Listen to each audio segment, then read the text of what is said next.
পৃথিবীতে মানুষ মরে যায়, পৃথিবীতে মানুষ মরে যায়।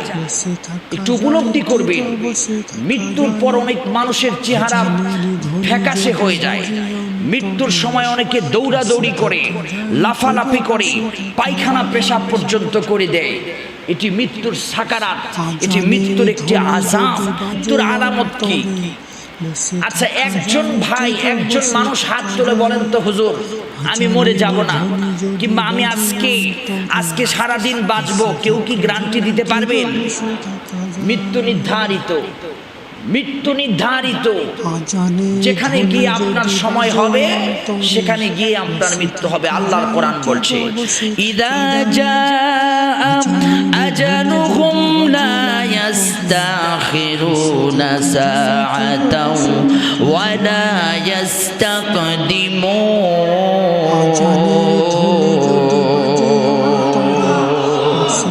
আল্লাহ বলছে, ইদা জাআ আজালুহুম লা ইয়াস্তাখিরুনা সাআতাও ওয়া লা ইয়াস্তাকদিমুন। যখন তোমার সময় হয়ে যাবে, এক সেকেন্ডও তোমাকে ছাড় দেওয়া হবে না। তাহলে যে মৃত্যু আমার নিশ্চিত হবে, সেই মৃত্যু ভালো মৃত্যু হওয়ার দরকার আছে না নাই? 5টা স্টেপ আছে। তারপরে আমাদেরকে জান্নাত কিংবা জাহান্নাম, তার মধ্যে একটা স্টেপ হচ্ছে কবরের জগৎ। আমার কবর যদি ভালো হয়ে যায়, কবরের জীবন যদি আমার ভালো হয়ে যায়, তাহলে আমি আল্লাহর জান্নাতের মেহমান হয়ে যাব। জোরে বলেন সুবহানাল্লাহ। পৃথিবীতে মানুষ মরে যায়, পৃথিবীতে মানুষ মরে যায়। একটু উপলব্ধি করবেন, মৃত্যুর পর অনেক মানুষের চেহারা ফ্যাকাশে হয়ে যায়। মৃত্যুর সময় অনেকে দৌড়াদৌড়ি করে, লাফালাফি করে, পায়খানা পেশাব পর্যন্ত করে দেয়। এটি মৃত্যুর সাকারাত, এটি মৃত্যুর একটি আযাব।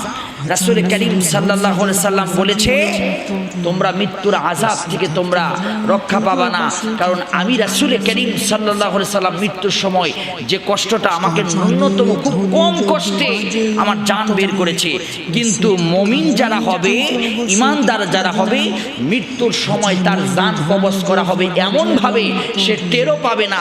পিঁপড়া যেমন কামড় দিলে লাগে, তার চাইতেও কম লাগবে মুমিন ব্যক্তির হৃদয় থেকে রূহ বেরোতে। জোরে বলেন সুবহানাল্লাহ। কি কি আলামত দেখে বুঝবেন আপনি ভালো মানুষ? সে পৃথিবী থেকে চলে গেল। কত মানুষই তো যায়। করোনা ভাইরাসে কত মানুষ বিদায় নিল, কত মন্ত্রী বিদায় নিল, কত এমপি বিদায় নিল, কত ক্ষমতাশালী দাপট পৃথিবীতে তারা বিদায় নিল। আমিও তো চলে যাব, কিন্তু আমাকে ভালো মৃত্যুর জন্য কি করতে হবে? আজকের আলোচনা সেটি। ভালো মৃত্যুর 1 নাম্বার আলামত হচ্ছে মানুষটি জান্নাতি। তার 1 নাম্বার আলামত বুঝবেন কেমন করে? সে 1 নাম্বার আলামত হচ্ছে, হাদিস থেকে বলছি, 1 নাম্বার আলামত হচ্ছে মানুষটি যখন মৃত্যুবরণ করবে, তখন মানুষটি বলবে লা ইলাহা ইল্লাল্লাহু মুহাম্মাদুর রাসূলুল্লাহ। বিশ্বনবী মুহাম্মাদুর রাসূলুল্লাহ সাল্লাল্লাহু আলাইহি ওয়াসাল্লাম বর্ণনা করেছেন, মান কানা আখিরি কালামি লা ইলাহা ইল্লাল্লাহ দাখালাল জান্নাহ। রাসূল বলেন, যার জীবনের শেষ বাক্য হবে, শেষ কথা হবে লা ইলাহা ইল্লাল্লাহ, আমার রাসূল বলেছেন ফাদাখালাল জান্নাহ, সে আল্লাহর জান্নাতি। জোরে কোন সুবহানাল্লাহ। বিশ্বনবী মুহাম্মাদুর রাসূলুল্লাহ সাল্লাল্লাহু আলাইহি সাল্লাম বলেন, কোন মানুষ যদি তুমি দেখো মানুষটি মৃত্যুবরণ করবে, আলামত বোঝা যাচ্ছে, কিংবা খুবই অসুস্থ, ওই মানুষের কাছে গিয়ে তুমি বসবা, আর ওই মানুষের পাশে গিয়ে তুমি বারবার করে উচ্চারণ করবা লা ইলাহা ইল্লাল্লাহ, লা ইলাহা ইল্লাল্লাহ। ওই মানুষটি তোমার কালিমার তালকিন শুনে, তোমার কালিমার কথাটি শুনে তার কালিমা মনে হয়ে যেতে পারে, আর সেই কালিমা পড়তে পারে। রাসূল বলেছেন, শেষ কথা যার কালিমা হবে, সে আল্লাহর জান্নাতি হয়ে যাবে। হযরত আনাস রাদিয়াল্লাহু তাআলা বলেন, আমি রাসূলের 10 বছরের খাদিম ছিলাম। আনাস বলে, আমার রাসূল কোনো মুমূর্ষ ব্যক্তির নিকট যখন যেতেন, আমার রাসূল তখন বলতেন, তোমরা পড়ো লা ইলাহা ইল্লাল্লাহ, লা ইলাহা ইল্লাল্লাহ। আল্লাহর নবীর খাদিম আনাস বলেন, তোমরা যখন দেখবা আমি মৃত্যুবরণ করব কিংবা আলামত প্রকাশ পাবে, তখন তোমরা বলবা লা ইলাহা ইল্লাল্লাহ, লা ইলাহা ইল্লাল্লাহ।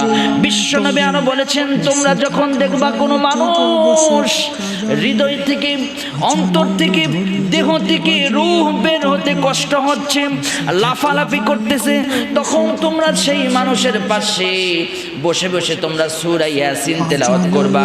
আমার আল্লাহ তাআলা মৃত্যুর যন্ত্রণা কমায়া দিয়া আমার আল্লাহ তার জানটা কবজ করবে। জোরে কোন সুবহানাল্লাহ। কার মুখে লা ইলাহা ইল্লাল্লাহ উচ্চারণ হবে? সবাইকে লা ইলাহা বললেই কি বলতে পারবে? পারবে? সারা জীবন কালেমার বিরোধিতা করেছে, সারা জীবন কালেমাওয়ালাদেরকে দেখতে পারে নাই। ওর কাছে গিয়ে যদি 10 ডজন হুজুর নিয়ে বৈশা পড়েন লা ইলাহা ইল্লাল্লাহ, লা ইলাহা ইল্লাল্লাহ, জীবনে ও কালেমা বলতে পারবে না। কালেমা বলতে পারবে কারা? আল্লাহ রাব্বুল আলামিন কোরআন শরীফের ভিতরে বলেছেন সূরা ইব্রাহিম আয়াত নাম্বার 27, আল্লাহ পাক বলেন ইউসাব্বিতুল্লাহুল্লাযীনা আমানু বিল কওলিস সাবিতি ফিল হায়াতিদ দুনিয়া। যারা দুনিয়ার জীবনে যারা ইউসাব্বিতুল্লাহ, যারা ইস্তিকামাত থেকেছে, কালিমা শুধু মুখে পড়েন নাই, কালিমা পড়েছে, যে কালিমা ঈমান আনার শর্ত হচ্ছে ইকরার বিল লিসান তাসদিক বিল জানান ওয়াল আমাল বিল আরকান। কালিমা শুধু মুখে পড়ে নাই, আমলেও পরিণত করেছে, তার মুখে কালিমা উচ্চারণ হবে। আর যারা কালিমার উপর ইস্তিকামাত থেকেছে, কালিমার জন্য জীবন দেওয়ার প্রস্তুতি নিয়েছে, তাদের মুখেই কালিমা উচ্চারণ হবে, আর তাদের মৃত্যুই হবে শাহাদাতি মৃত্যু। জোরে কোন সুবহানাল্লাহ।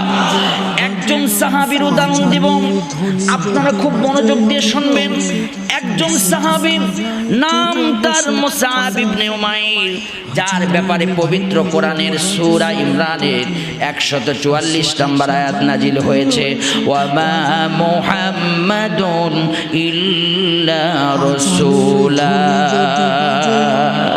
যার কথার ব্যাপারে আল্লাহ আয়াত নাজিল করেছেন।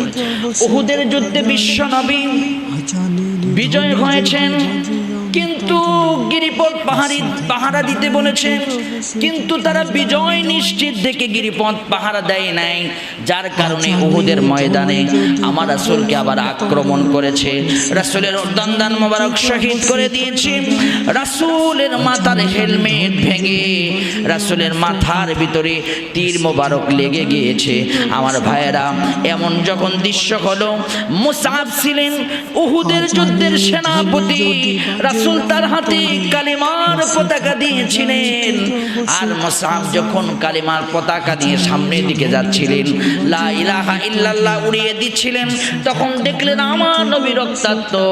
মুসআব তখন চিৎকার মেরে, মুসআব ইবনে চিৎকার মেরে ডাক দিলেন সমস্ত সাহাবীদেরকে, আর বললেন আমার রাসূলকে আজকে উহুদের ময়দানে কাফের বেঈমানেরা দুনিয়া থেকে বিদায় করে দিবে। কোথায় তোমরা, কোথায় চলে আসো? মুসআবের এই ডাক শুনে কাফির আর মুশরিকেরা বিশ্বনবীকে ছেড়ে দিয়েছে। হযরতে মুসআবের পতাকাকে, কালিমার পতাকাকে দুনিয়ার জমিনে লাঞ্ছিত করার জন্য যখন মুসআবকে ধরলেন, হযরতে মুসআবের ডান হাতে ছিল কালিমার পতাকা, বিজয়ের পতাকা। হযরতে মুসআবকে একজন কাফির লিডার মুসআবের হাতে যখন একটি আঘাত করেছেন, ডান হাত কেটে জামিনের ভিতরে পড়ে গিয়েছেন। হযরতে মুসআবের হাতে যখন কোপ মেরেছেন, কালিমার পতাকাকে মাটিতে পড়তে দেয় নাই। হযরতে মুসআব ডান হাতের কালিমার পতাকা বাম হাতে নিয়ে কালিমার আওয়াজ দিয়ে সামনের দিকে চলতে শুরু করে দিলে, কিন্তু রক্ত ফেনকি দিয়ে বের হয়। হযরত মুসআব রাদিয়াল্লাহু তাআলা রক্ত সহ্য না করতে পেরে একটু নার্ভাস ফিল হয়ে গেলেন। হযরত মুসআবের বাম হাতেও যখন আঘাত করলেন, মুসআব কালিমার পতাকাটা মুখের ভিতরে নিলেন, এমন করে ধরে কালিমার পতাকাটা উচ্চ করে রাখলেন। কোন মানুষের মুখে কালিমা উচ্চারণ হবে দেখেন। হযরত মুসআব রাদিয়াল্লাহু তাআলা যখন মুখের ভিতরে কালিমার পতাকা নিলেন, কাফের বেঈমানেরা মুসআবের গোটা শরীর যেন চাকু দিয়া তীর দিয়া খোঁচায়া মুসআবকে দুনিয়া থেকে বিদায় করে দিলেন। হযরতে মুসআব কালিমার পতাকা তারপরেও ফেলে দেন নাই, আর একজন ভাইয়ের হাতে দিয়া মুসআব লা ইলাহা ইল্লাল্লাহ বলতে বলতে দুনিয়া থেকে বিদায় নিলেন। জোরে কোন আল্লাহু আকবার। হযরতে মুসআবকে যখন মারছিলেন তখন মুসআব একটা কথাও বলেননি, শুধু বলেছেন লা ইলাহা ইল্লাল্লাহ, আর একটি আয়াত উচ্চারণ করেছিলেন, সেটি আয়াত ছিল না, মুসআব উচ্চারণ করেছিলেন ওয়া মা মুহাম্মাদুন ইল্লা রাসূলা। হযরতে মুসআব দুনিয়া থেকে বিদায় নিলেন, কালিমার পতাকাকে মাটিতে পড়তে দেন নাই। হযরতে মুসআবের ঈমান আর আমাদের ঈমান রাত আর দিন তফাৎ। এখনই যদি আমাকে বলে কালিমা ছেড়ে তুই রাম রাম বল, তাহলে তোকে বেঁচে দেওয়া হবে, না হলে তোকে গুলি করা হবে, তাহলে আমি বলবো রাম রাম রাম রাম, আমাকে ছেড়ে দাও। কিন্তু তারা জীবন দিতে প্রস্তুত, তারপরেও কালিমা ছাড়তে প্রস্তুত নয়। আমার রাসূল বলেছেন যারা কালিমার উপর ইস্তেকামাত থাকবে, আল্লাহ বলেছেন ইউসাব্বিতুল্লাহুল্লাযীনা আমানু বিল কওলি সাবিতি, যারা মুখ দিয়ে বলবে, হৃদয় দিয়েও মেনে নিবে, তারা মৃত্যুর আগে তারা কালিমা উচ্চারণ হবে, আর কালিমা পড়ার সঙ্গে সঙ্গে হাসতে হাসতে আল্লাহর জান্নাতে চলে যাবে। সূরা কোন সুবহানাল্লাহ। হযরতে মুসআব রাদিয়াল্লাহু তাআলা আনহুকে যখন নিয়ে আসলেন, আমার রাসূল কাঁদলেন আর বললেন এই মুসআব কালিমার জন্য আমি দেখেছি দূর থেকে মুসআব ডান হাতের কালিমার পতাকা বাম হাতে নিয়েছে, বাম হাতের কালিমার পতাকা যখন বাম হাতে আঘাত করেছে, মুখের ভিতরে নিয়ে লা ইলাহা ইল্লাল্লাহ দাপট দিয়ে কালিমার পতাকাকে মাটিতে পড়তে দেয় নাই মুসআব। আজকে মুসআবের জন্য আমি বললাম ফাদাখালাল জান্নাহ। জোরে কোন সুবহানাল্লাহ। ভালো মৃত্যুর এক নাম্বার আলামত হচ্ছে কালিমা মুখে উচ্চারণ হবে। তাহলে বলেন তো সেই কালিমার কাছে, সেই কালিমার সাথে থাকার দরকার আছে না নাই? একটু জোরে বলেন, আছে না নাই? আছে। দুই নাম্বার হচ্ছে ভালো মৃত্যু কেমন করে বুঝবেন পৃথিবী থেকে বিদায় নিবে? দুই নাম্বার আলামত হচ্ছে কপালে ঘাম জমবে। যখন মৃত্যুবরণ করবে রাসূল বলেছেন তুমি ওই মৃত্যু মানুষের কপালে একটু হাত দাও, দিয়ে দেখবা ঘামগুলো যেন মুক্তার দানার মতো সুন্দর। যারা জান্নাতি হবে মুক্তার দানার মতো তাদের কপালের ঘামগুলো যেন চমকাতে শুরু করবে। সুবহানাল্লাহ বলেন। আল্লাহর নবী বলেন আল মুমিনু ইয়ামুতু বিআরকিল জাবাল। আল্লাহর নবী বলেন আমার উম্মত যারা হবে, মুমিন যারা হবে, তারা মৃত্যুবরণ করার সময় কপালের ভিতরে ঘাম জমবে। একজন সাহাবী নাম তার উরাইদা ইবনে খুসাইবা রাদিয়াল্লাহু তাআলা আনহু, তিনি তার বন্ধুর মৃত্যুর কথা শুনলেন। বন্ধু অত্যন্ত অসুস্থ। তার বন্ধুর কাছে গেলেন, আর বন্ধুর কাছে গিয়ে বললেন বন্ধু তুমি পড়ো লা ইলাহা ইল্লাল্লাহ, লা ইলাহা ইল্লাল্লাহ। বন্ধু যখন দুনিয়া থেকে বিদায় নিলেন, সাহাবী বললেন আমি আমার বন্ধুর মাথার ভিতরে হাত দিলাম, আমি কপালের ভিতরে হাত দিলাম, আর সাহাবী কপালের ভিতরে হাত দিয়ে বাইরে এসে বললেন আল্লাহু আকবার। চিৎকার মেরে আল্লাহু আকবার বললেন। সাহাবীরা বললেন আপনি কপালের ভিতরে হাত দিলেন, আল্লাহু আকবার বললেন। ওই সাহাবী বললেন আমার রাসূল করিম সাল্লাল্লাহু আলাইহি ওয়াসাল্লাম বর্ণনা করেছেন কপালের ঘাম যার, মৃত্যুর সময় যার কপালটা ঘামবে সেই ব্যক্তি আল্লাহর জান্নাতি। সবার কপাল ঘামবে না। সবার কপাল কি ঘামবে? সবার কপাল ঘামবে? ঘামবে না। শুধু তাই নয়, মৃত্যুর সময় চেহারা বিকৃতি হয়ে যাবে না, মৃত্যুর সময় চেহারা উজ্জ্বল হয়ে যাবে। আল্লাহু আকবার। মৃত্যুর সময় সুন্দর চেহারা হয়ে যাবে, তার চেহারা যেন নূর ঝলকাবে। এমন মানুষ পৃথিবী থেকে বিদায় নেয়, সে কোনো এমপি নয়, মন্ত্রী নয়। এমনও রিক্সাওয়ালা আছে যার মৃত্যুর পর চেহারা সুন্দর হয়, এমনও কৃষক আছে যার মৃত্যুর পর চেহারা সুন্দর হয়। আওয়াজ দিয়ে বলেন ঠিক কিনা? শুধু তাই নয়, আল্লাহ নবী বলেন যারা জান্নাতি হবে ওদের কাছে আজরাইল আসবে।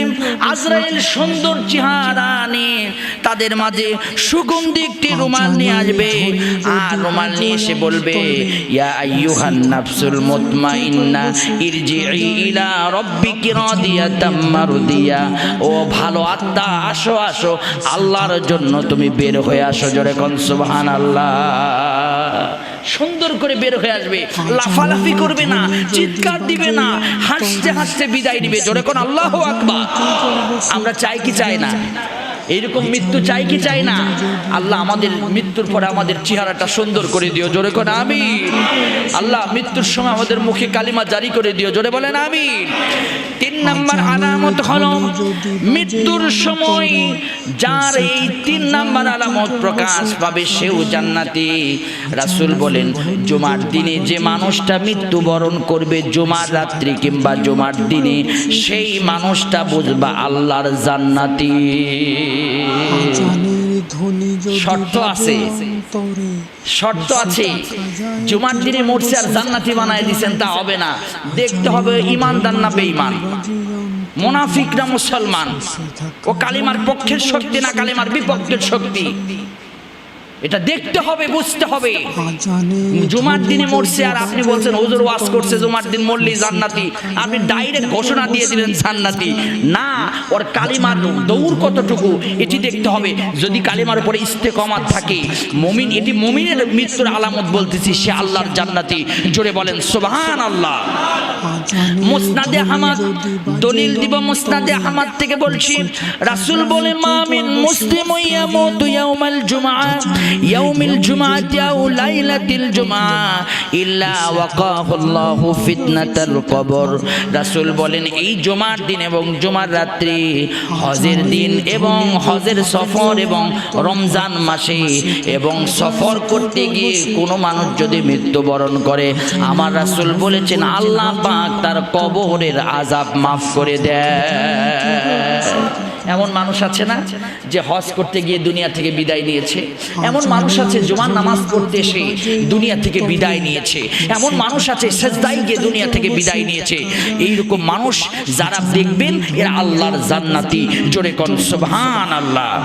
শুধু তাই নয়, 4 নাম্বার কথা হলো, 4 নাম্বার আলামত যেটি দেখবেন সেটি হলো যে মানুষটা দুনিয়াতে থাকতে শহীদ হবে, সেই মানুষটা আল্লাহর জান্নাতি। জোরে কোন সুবহানাল্লাহ।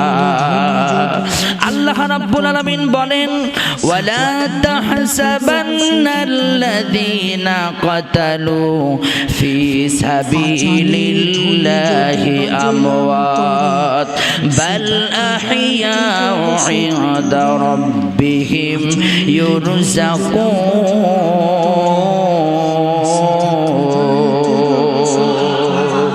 আল্লাহ বলেন যারা শহীদী মৃত্যুবরণ করবে ওরা আল্লাহর জান্নাতি, আর ওদের জন্য জান্নাতের পক্ষ থেকে আল্লাহ তাআলা তাদের রিজিকের ব্যবস্থা করে দেয়। জোরে কোন সুবহানাল্লাহ।